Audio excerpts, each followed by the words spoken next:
Ketemu lagi di panggung ijazah. Kali ini video ini agak cukup mengejutkan bagi kami ya. Tetapi sebenarnya tidak mengejutkan juga seharusnya ya, karena kita tahu apa maksud-maksud motif-motif daripada Denny Indrayana yang muncul saat ini ya, yang getol itu menyuarakan sayembara-sayembara untuk ya tujuannya untuk bagaimana Mas Gibran Raka Buming Raka bisa mundur dari Wapres, kan begitu ya dia minta. Seperti itulah kurang lebih ya yang dia minta. Jadi kita tidak kaget kalau dia mengatakan ada kemungkinan peristiwa bisa pergantian rezim sebelum 2009.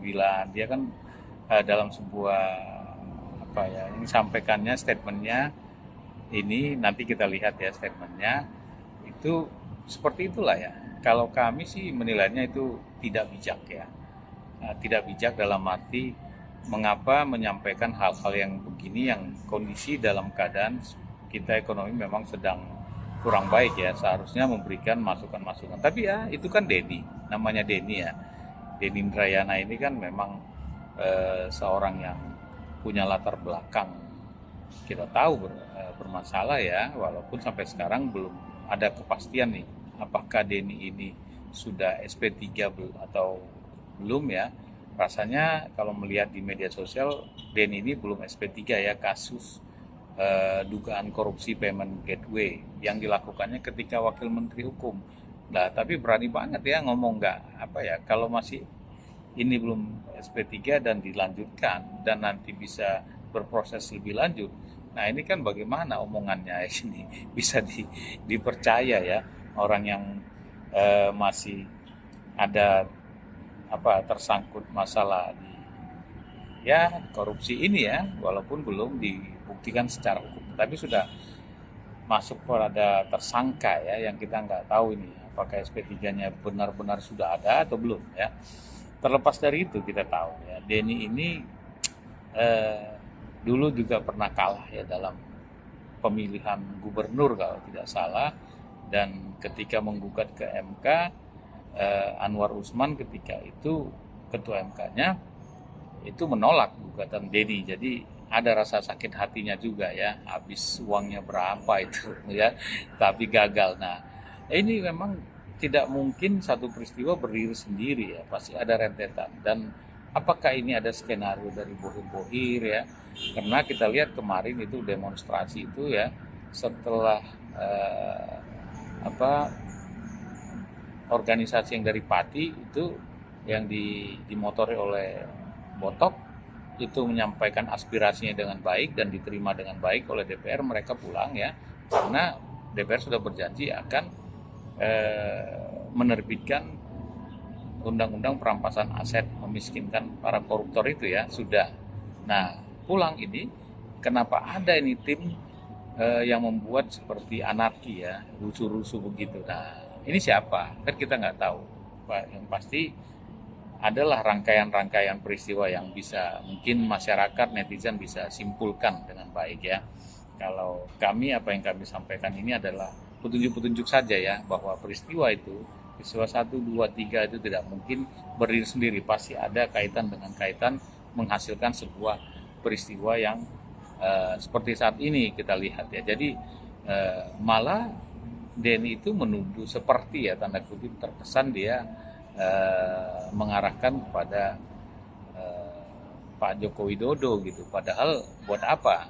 Menurut kami ya, buat apa Pak Joko Widodo membuat acara yang sampai begini, agenda yang nggak benar ini ya, sampai anarki. Padahal kan putranya masih menjabat wakil presiden, harusnya malah dijaga kan gitu ya. Jadi logikanya tidak ada, terbalik-balik. Nah, inilah ya yang mungkin disampaikan Denny untuk membuat narasi-narasi ya, narasi-narasi. Apakah narasi ini sesat ya silakan. Itu netizen, teman-teman panggung ijazah yang menyimpulkannya ya, bukan kami menyimpulkan, kami hanya memberikan petunjuk-petunjuk. Coba kita dengarkan apa yang disampaikan Denny berikut ini. Ya, Pakar Hukum Tata Negara Denny Ya. Indrayana ya, angkat bicara Soal tak tertutup kemungkinan Ya. pergantian rezim pemerintahan Prabowo Subianto berlangsung sebelum 2029. Denny juga Ya. menjelaskan sejumlah faktor dari sudut Ya. pandang hukum tata Ya. negara, ikhwal penyebab rezim berganti. Hal ini dikatakan Denny Indrayana di kawasan Jakarta Pusat, Rabu 26 Agustus 2026. Ya. Disinggung sama Mas Budi Ari nih, faktor-faktor Ya. apa aja sih sebenarnya kalau misalkan presiden itu kepemimpinannya bisa diganti sebelum 2029, sebelum pemilu? Ya. Satu rezim jatuh ada 3 hal. Satu, karena krisis Iya. ekonomi. 98 adalah contoh konkret ketika ada krisis Iya. moneter yang kemudian berubah menjadi krisis politik dan pergantian kepemimpinan nasional Pak Harto. Kedua, ada skandal publik, Ya. terutama isu-isu korupsi, dan kita sudah Ya. lihat banyak sekali isu korupsi besar Ya. bermunculan. Yang ketiga adalah skandal pribadi. Ya. Skandal pribadi yang tidak diselesaikan dengan baik itu akan memunculkan gosip, Ya. akan memunculkan spekulasi, dan Ya. spekulasi yang liar Ya. itu akan menggerus legitimasi. Jadi Ya. legitimasi yang tergerus itu konsekuensi lainnya apa? Hilangnya kursi. Nah, itu 3 hal yang kemudian Ya. menyebabkan rezim jatuh. Nah, kalau Ya. terkait dengan penyebab suatu presiden, seorang presiden atau wakil presiden itu jatuh, itu kan ada Ya. pasal 8-nya, pasal 7A. Itu karena pengkhianatan terhadap negara, penyuapan, tindak Ya. pidana berat lainnya, korupsi, perbuatan Ya. tercela tidak lagi memenuhi syarat Ya. sebagai presiden atau wakil presiden. Nah, tetapi itu adalah pelanggarannya. Tapi kursinya kosong bisa karena 4 hal. Satu, karena mangkat. Ya. 2, karena berhenti, Ya. mundur. Bung Ya. Hatta pernah mundur di tahun 56 sebagai wakil presiden. Pak Harto Ya. pernah mundur di 98 karena krisis. Diberhentikan. Ini yang prosesnya lama. Ini yang impeachment. Ini yang lewat Ya. DPR, MK dan MPR. Keempat, Ya. karena tidak lagi Ya. dapat melaksanakan kewajibannya. Mungkin karena sakit permanen, mungkin karena sakit Ya.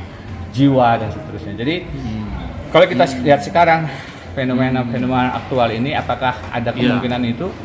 Ya, Ya. mungkin, terutama kalau Ya. kita lihat dengar kemarin pernyataan Pak Budi Ari yang di samping Pak Jokowi loh itu ngomongnya. Ini bisa jadi ada percepatan, tidak sampai 2029. Kalau orang di samping Pak Jokowi saja Ya. bicara tidak sampai 2029, Ya. maka dan Ya. di sampingnya ada Pak Jokowi yang diam, maka bacaan spekulatifnya adalah ada apa nih? Apakah ada kemungkinan pergantian rezim? Saya rasa tidak tertutup kemungkinan itu. Ya.